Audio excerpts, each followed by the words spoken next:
What's up, you rebel-minded freaks? This is where we question everything and provoke the normality of the world, all in an effort to face ourselves and become better humans. That's what it takes to be rebel-minded. You in? Let's do this. Welcome. So many welcomes. To all of you. I am recording this on Christmas Day night. It's fairly late. And it's almost to the point where it seems like the world, at least from my perspective, just seems quiet tonight. It seems still. And maybe it's my soul that's still more than anything else. And maybe I've amplified that to my reality of what I think of what's going on out there. But nonetheless, I think that stillness is important for me today in order to listen to my own introspection. I think today is an important day, a key day, maybe because of the experiences that I've had around me this week, my goals, whatever it is. But welcome all of you to the Rebel Minded Podcast. I'm your host, Zach. I am the powerlifter, the provocateur, the oh so many things that I claim to be. But I like to claim myself as something. I think titles give us power behind what we believe we are. So I don't think it's bad to have them. And I think if you practice under those titles, there's no reason that title should be stripped away from you. I think you're allowed, you have the right to title yourself such as. But I think the good thing about tonight is I kind of came across something again that made sense to me after weeding through so many things. And I've always wondered why I constantly have an unrest, or why I have large periods of unrest and not being able to see why it's there. And of all these things wrapped around me knowing what I want to be and practicing what I want to be and taking action towards what I want to be, it seems like my unrest mostly comes from not so much the fact that I'm not where I expected myself to be at this point. Not so much from not being fast enough, not being influential enough, but more because of the stalling. Because of the periods of time that there is no movement. The fact that my body has aged, that my experiences have gathered, and that I'm holding my mind back from keeping consistent. I'm keeping my mind from holding that same status, if that makes sense. And it was just a small piece that made sense to me, that my mind is lagging, but only because of my fear. My fear of many things. Because what I want is something I constantly ask myself to do. It's something I constantly ask myself to act on. And I've always wondered why. I think all of us wonder why. You know, we have to find our own path towards what it takes to overcome our fear of what we want to become. Facing the things that keep us from that. So, as fear is the thing that tends to hold us in place and keeps our lives from becoming what we want them to be, what we desire for them to be, what we desperately, passionately want them to be, I think it's time that we dig in and ask why it is that we have such a struggle with it. Let's go. Episode 42, Our Hidden Selves, Stoicism, and the Truth About Death. Sometimes I don't get my ideal writing environment. It's amazing how much that changes the vibe on my writing and my expression. As I lay out this episode, it's Christmas night. My anxiety is in my throat and it has been all day. My thoughts are racing around so many things that have happened as well as what I wish to happen. And they're not all bad. There's great things that have happened within the last few days. Things that have opened my mind, things that have eased my mind, things that have made me happy. And for some reason, I feel like this night is important, which is great for the night before the publishing of this episode. But I don't know why exactly. It's gut, it's intuition. It's not as if I'm going to wake up tomorrow and will have clarity on life, or necessarily have a purified soul, or that 500-pound deadlift total that I really want. But it will all come in time. To lay it out, I'm in my bed, typing away on my glitchy Dell laptop.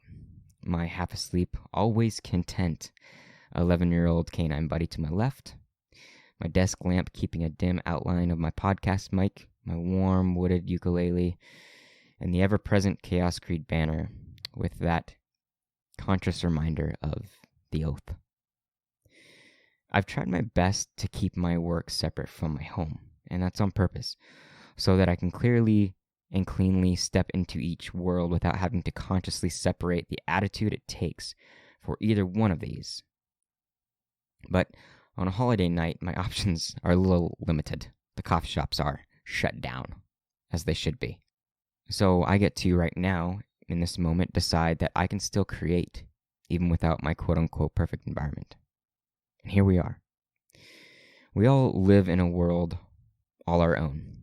We surround ourselves with what we love, with the people that love us, with the things that make us feel alive, and ultimately part of this world as a whole. We have this tiny space within our own mind and reflect that onto everything outside of us. And it's how we affect the world as the person that we are. It's how we change it. It's how we make it better or even destroy it and ourselves. What I have yet to figure out, though, is how to control the way that I affect the world. How do I live in the way that makes sense to me?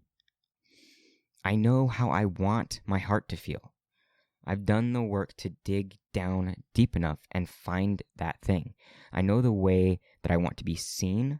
I know the good I want to do for people that need me.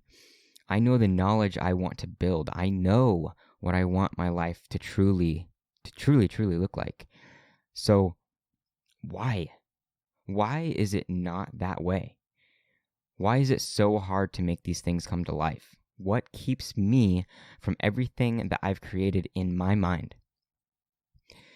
I've literally written down these things on my whiteboard. It sits behind me right now. It's everything I've decided that I want to be, everything I aspire to be. There is a version of us that purely is the best, most amazing thing this world could ever lay its eyes upon. There is a version of you that has just been waiting to be expressed. It's the dancer, it's the comedian, the lover, the philanthropist, the therapist, the creator, the athlete. It is us at our greatest. We only have to dig it from the grave in which we prematurely buried that motherfucker. In that hole is our strongest heart, our truest soul, and a version of us that is nothing but pure love and positive influence. And I have to believe that. I have to believe that because it's something that has pulled me forward into every day of my future. But I didn't know what it was. I didn't always know what it was. And within so many of us, I don't think we do know what it is. But it's the faith that keeps us going. It's the light at the end of every dark tunnel we enter throughout our lives. Sometimes it may be the only thing we have. I've kept interest in something that I've never been able to detach from. Stoicism. It's so intriguing to me. Not because it's the answer for all things or the quote-unquote success or for the key to living your best life, but as proof of action against the difficulties that we face every day. And I don't want anyone to think that I want to convince them of Stoicism, only to open up to the idea of it. And why? Because I think that the answers that await us lie behind discovery. All of us find our best selves behind amazingly different things. All of us. Not one thing. Not one singular thing can we all attach to and find our best selves. Once I found for myself that I could control my own life, that I could become whatever I wanted to be, I went out searching for the answers. All the right things that I needed to do in order to become my own success. And fuck.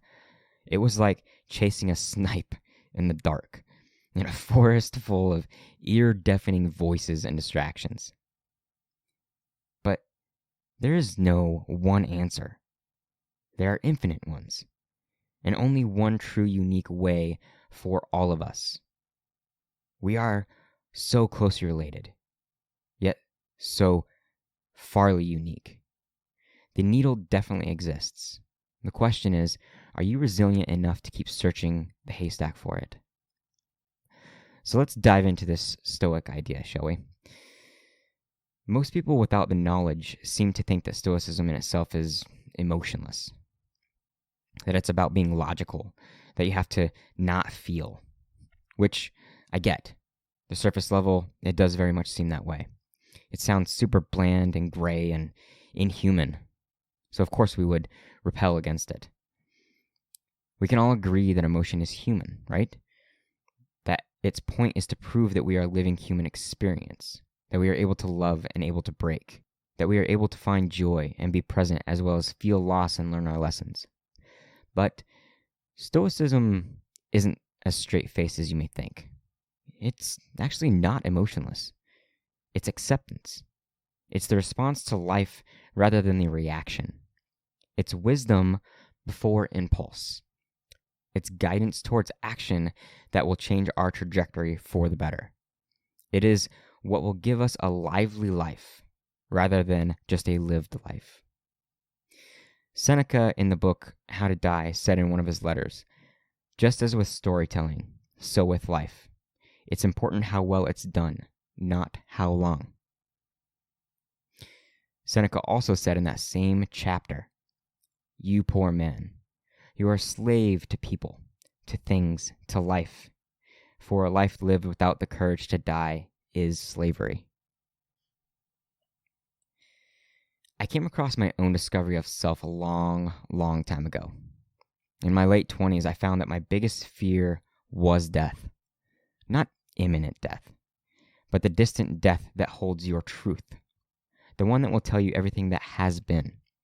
The one that you have to die with. And for whatever universal power that controls our being in the end of life, we have truth stare us right in the face about what we have or haven't been in our years previous. I am legitimately in fear of leaving this world. Not because of what may or may not come after, but because of my very real belief that I may be selling myself short.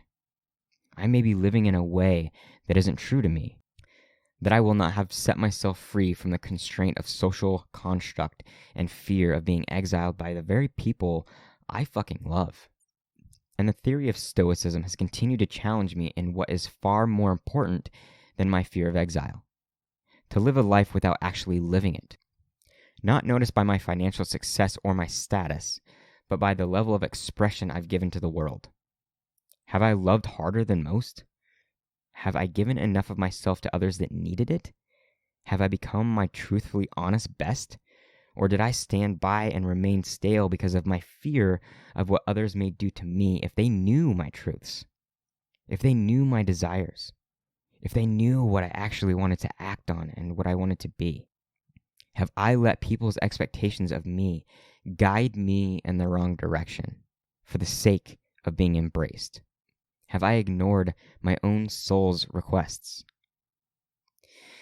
If my greatest goals are to find true, challenging, committed love to a person, and to also fulfill my life's passion of being a leader of truth and a protector and guidance system to the lost souls who have yet to find their own way, then will I do my best every day to fulfill those goals?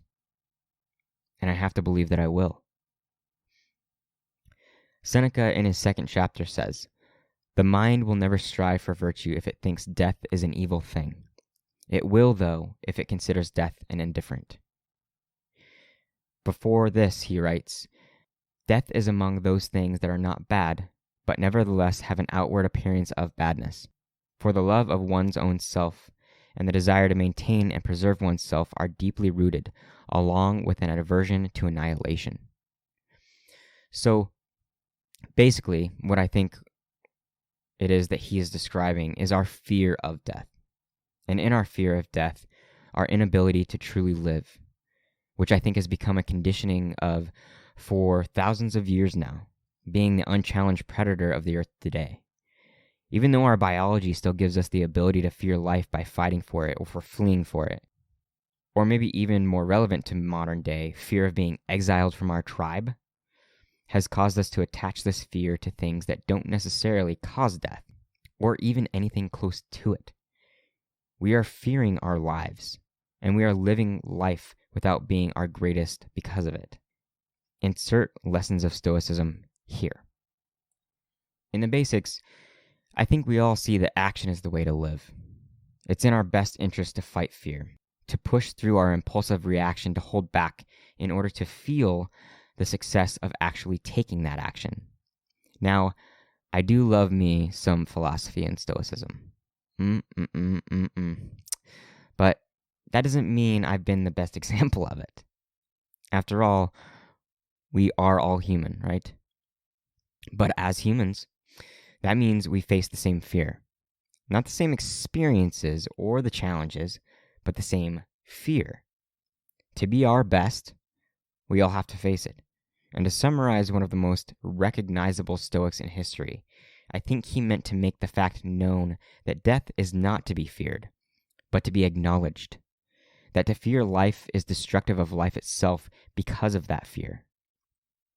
And that it will take a well-practiced and conditioned mind to see reality in its truest form, in order to live a life full, rather than actually die on the way to your grave. So, to me, because of our action, because of our practice and meditation on the challenge we face, we will in return experience the life that we've asked for. That part of that process, and possibly one of the greatest side effects, is feeling the joy that we so long for, and the love and the inclusion that we not only want, but need in order to have healthy minds. To see the greatness on the other side of our action is just a byproduct of seeing through our fears and minimizing their hold on us. And as I read his writings, I see a man that not only clearly expresses the importance he sees in Stoicism, but a man that embraces death itself in life. A man that took death for what it is, a part of our process as much as life is itself, and to live greatly is done by knowing death intimately. To know how to face it when it shows its darkness in the end, to be ready for it when it comes to you. So, if we could accept that death is coming, if we could truly think daily of death in a manner that accepts it, could we live more lively? Could we become everything that we've ever desired? Could we live life in a way that in the end we know we couldn't have done any better by ourselves or by others? Could we die without fear? And I think that is the ultimate question. My fear remains, maybe more than just for death itself, but of the living dead. Our minds are our greatest limitations, but they are also dream makers and are constantly giving us clues to what our life could be, if we could only listen. And the click, I think, lies in seeing that these clues are not shoulds as much as they are musts. So, what will you do today to act on your musts? You are your greatest enemy, but you could be your greatest ally. I love you, my friends. Let's open our souls and act. Stay rebel-minded. Out. Oh, and if you're curious on the writings of Seneca, this book is again called How to Die, which was edited translated and introduced by James S. Rom. Don't let the title scare you.